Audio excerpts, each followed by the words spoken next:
président chargé des équipes nationales. Bonjour Victor, secrétaire général de la fédération.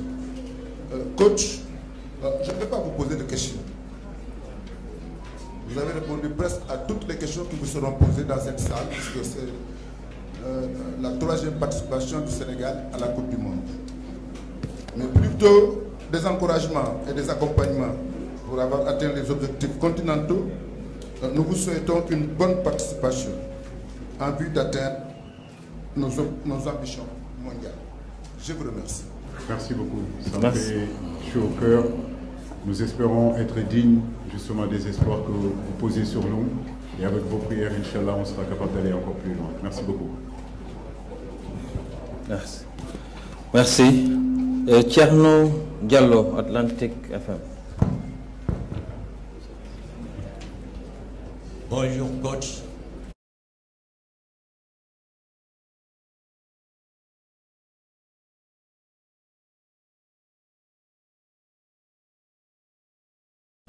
Bonjour M. Kaba, bonjour Président Chersek, bonjour M. Victor.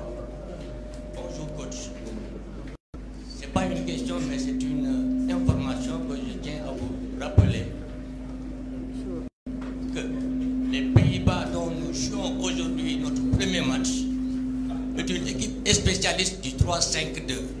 Ils en ont joué au moins 15 matchs, ils n'ont pas eu de défaite, ils ont eu 12 victoires et 3 matchs nuls.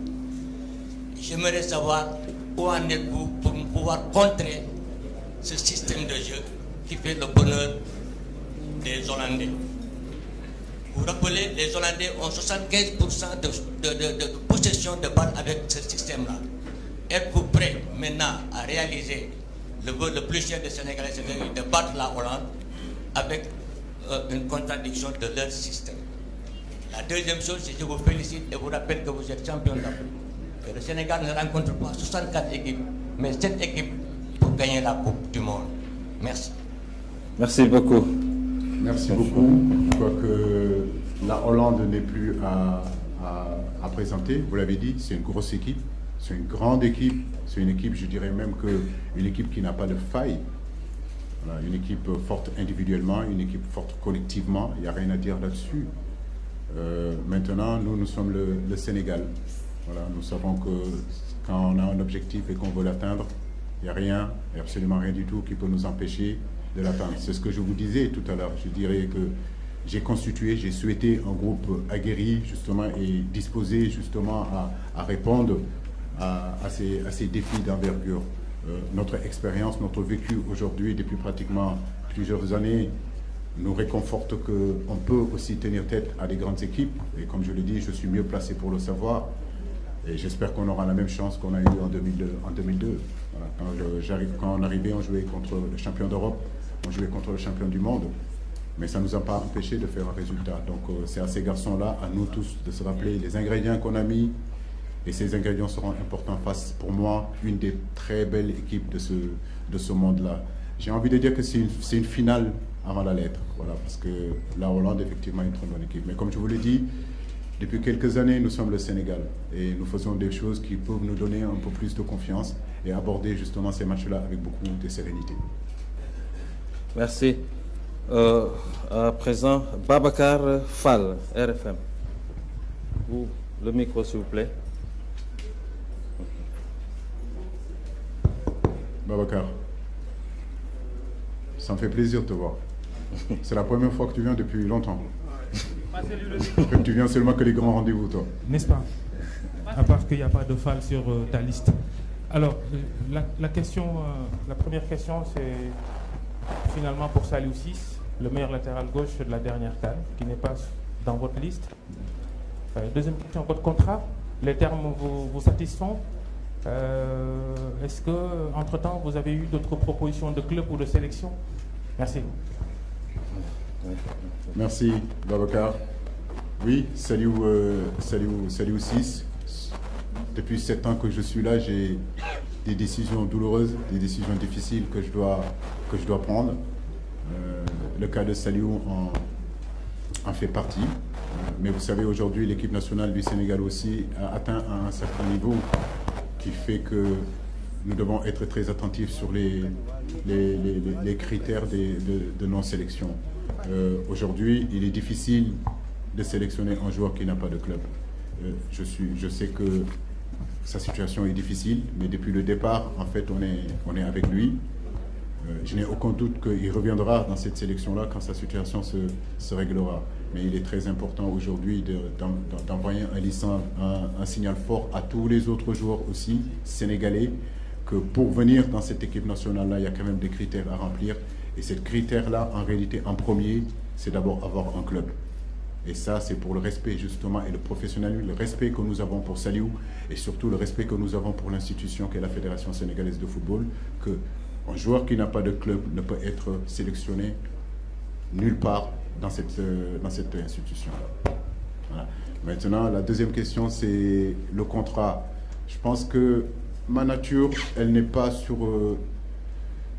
un contrat signé, mais c'est surtout sur la parole donnée et le coup de main qu'on se donne. Et je crois que c'est ça qui est important. Je crois qu'en contrat, vous avez des bons avocats, vous essayez de trouver toujours, vous pouvez toujours trouver des problèmes dans ce contrat-là. Mais je crois que la parole donnée et la main serrée, je crois que c'est surtout ça qui est important. Et j'ai senti vraiment les gens qui m'ont fait signer ce contrat-là, j'ai senti leur parole, j'ai senti aussi leur droiture et leur honnêteté.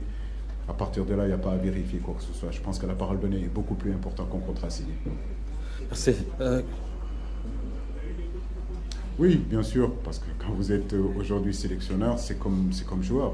Mais comme je l'ai dit, je suis très bien ici au Sénégal. Voilà, j'ai un travail à terminer et qu'il n'y ait pas de mélange. Il y a un boulot ici que je dois finir et ce boulot-là doit finir justement, Inch'Allah, en 2024 et on continuera à faire et à œuvrer, à faire tout ce qu'on peut pour justement aider notre pays, aider notre continent à aller de l'avant. Merci. Grégoire. Merci beaucoup, Kara. Donc, je commencerai par rejoindre le sélectionneur pour présenter nos condoléances à tous les journalistes de la mort de Sam. Donc,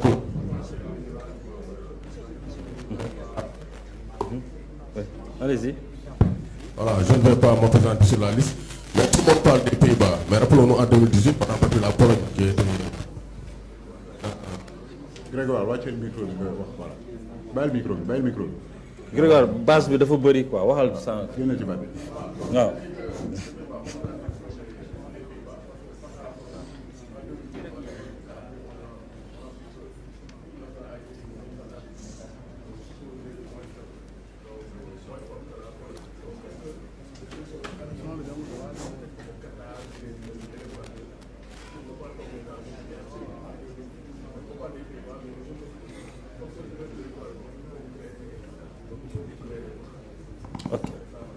Oui, ça c'est sûr. Grégoire, vous savez, aujourd'hui on est à la Coupe du Monde. Et la Coupe du Monde, en réalité, c'est les meilleurs joueurs au monde, les meilleurs techniciens au monde, les meilleures équipes au monde. On ne peut en aucun cas sous-estimer aucune équipe. Toutes les équipes qui sont venues ici, toutes les équipes qui sont là, c'est parce que tout simplement ils ont bataillé dur pour être là, éliminer d'autres grosses écuries pour être là.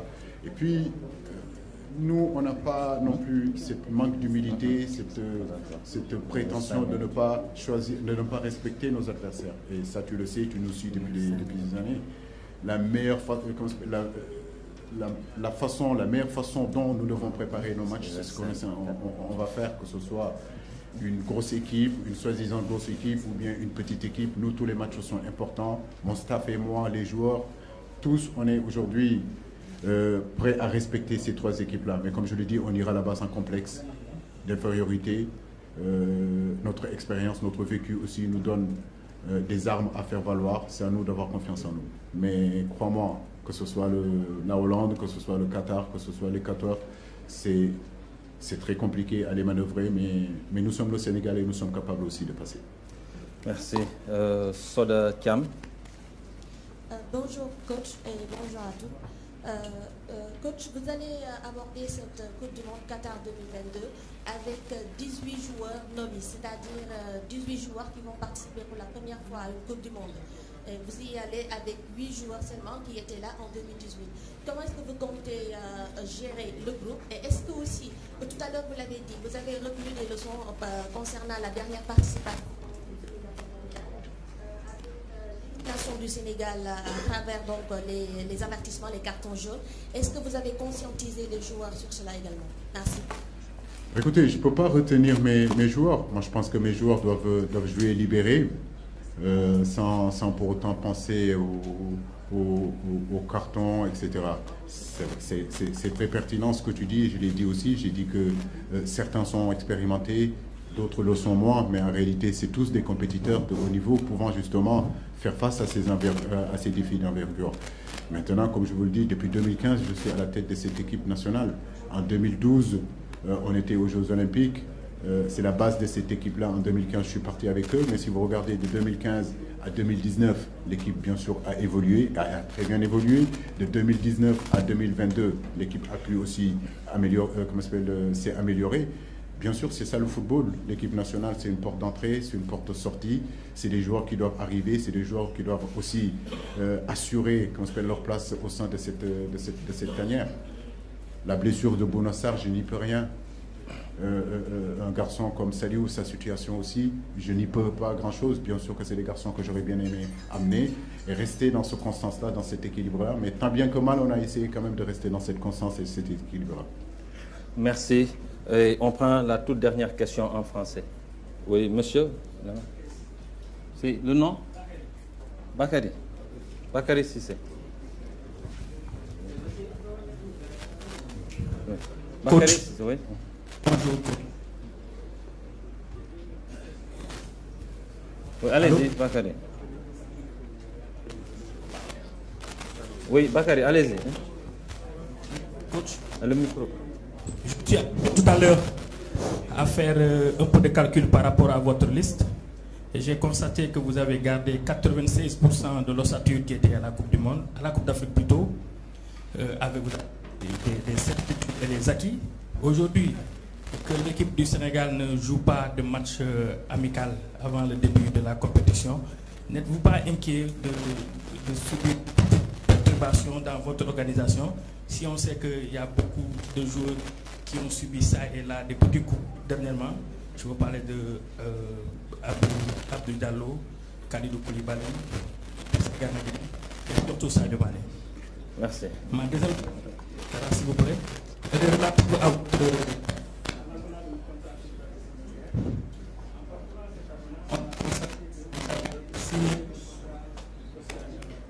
quand même que vous arrivez en quart de finale. Ne pouvez pas éviter cela ne constitue pas un piège qu'il fallait éviter si on sait que depuis 2015 jusqu'ici vous avez atteint tous vos objectifs. Merci. Écoutez, je prie Dieu de continuer à atteindre les objectifs. Il n'y a pas d'obstacle, Bakary. Moi, je suis un compétiteur de haut niveau. Souvent, je sors de mon confort. Je veux dire, aujourd'hui, il ne s'agit pas de signer un contrat avec des assurances de rester éternellement à la tête de l'équipe nationale du Sénégal. Un entraîneur, c'est des objectifs, bien sûr. Et ces objectifs-là, c'est les quarts de finale, c'est les demi-finales, c'est la finale, c'est gagner la coupe. Vous oubliez que je suis le seul entraîneur qu'on a assigné l'objectif d'aller gagner une coupe au monde, d'aller chercher une coupe. Donc, c'est mon quotidien. Donc, ça ne me cause aucun problème. Voilà, je suis quelqu'un d'ambitieux et je veux que mon équipe soit ambitieuse. Mais ce qui est important, au-delà de penser au quart de finale, c'est surtout prendre les matchs les uns après les autres. C'est ce qui est important. On a d'abord la Hollande, on a après le Qatar, après on a l'Équateur. Et à partir de là, bah écoutez, en huitième de finale, nous savons que ces genres de matchs-là, à élimination directe, on est capable de créer la surprise. Mais en réalité, le contrat, c'est comme ça. Je veux dire, le contrat, on ne peut pas le bouger. On ne peut pas aller à une Coupe du Monde sans objectif. On ne peut pas aller à une compétition sans objectif. C'est valable pour moi, c'est valable pour tous les 31 entraîneurs qui sont de l'autre côté. Donc ça, c'est zéro problème. Maintenant, concernant la blessure et les manques de matchs de préparation juste avant la compétition, c'est comme ça que je l'ai voulu avec mon staff. On n'a pas voulu mettre un match entre le 14 et le 24 parce qu'il y a beaucoup vous avez vu les blessures qu'il y a, donc on ne va pas prendre le risque encore de nous mettre en danger en mettant un match à quelques jours de notre premier match. On a préféré vraiment garder et optimiser cette semaine-là pour pouvoir justement travailler et bien travailler avec notre groupe pour mieux préparer justement cette Coupe du Monde et notamment notre premier match contre contre la Hollande.